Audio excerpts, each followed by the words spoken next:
পেট খারাপ হলে কী ধরনের খাবার খাওয়া উচিত? সাধারণত বাচ্চাদের যে পেট খারাপ হয় অনেক সময় গ্যাস থেকে হবে, একদিনে 4-5 বার টয়লেট হলো, কোনো খাবার তার হজম হয়নি, তখন তার এটা হতে পারে।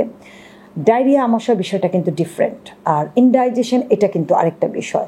সো বাচ্চার কী হয়েছে সেটা আগে বের করতে হবে। যদি দেখা যায় যে গ্যাস থেকে তার টয়লেট হচ্ছে, হজম শক্তি কমে গিয়ে এটা হচ্ছে, অনেক বাচ্চার খাবার খাওয়ার পরেই পেটে কামড় দিয়ে টয়লেট হয়, আইবিএসের লক্ষণ থাকে, হ্যাঁ, এক্ষেত্রে আসলে ভ্যারি করে, সিচুয়েশন বুঝে খাবারটা সিলেক্ট করতে হবে। কমনলি আমরা যেটা বলি লুজ মোশন হলে যেহেতু পেটটাকে ধরে রাখার জন্য আমরা জাউ ভাত সাজেস্ট করে থাকি, বার্লি স্যুপ বলে থাকি, আমি মুরগির স্যুপটা বলে থাকি, আলু সেদ্ধ খেতে পারে, অ্যাপেল পিউরি খেতে পারে, কলা, কাঁচা কলা, পাকা কলা দুটোই আপনি দিতে পারেন। হ্যাঁ, মোটামুটি এই খাবারগুলো রাখলেই আস্তে আস্তে কিন্তু তার পেটটা তখন ঠিক হয়ে যায়। বুকের দুধ ছাড়া অন্য যে কোনো দুধ বন্ধ করে দেবেন।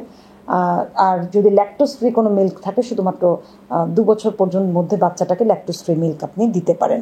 গ্যাসের কারণে যদি হয়ে থাকে, অনেক সময় টক দই অনেক বাচ্চা নিতে পারে, তখন কিন্তু আপনি দিতে পারেন।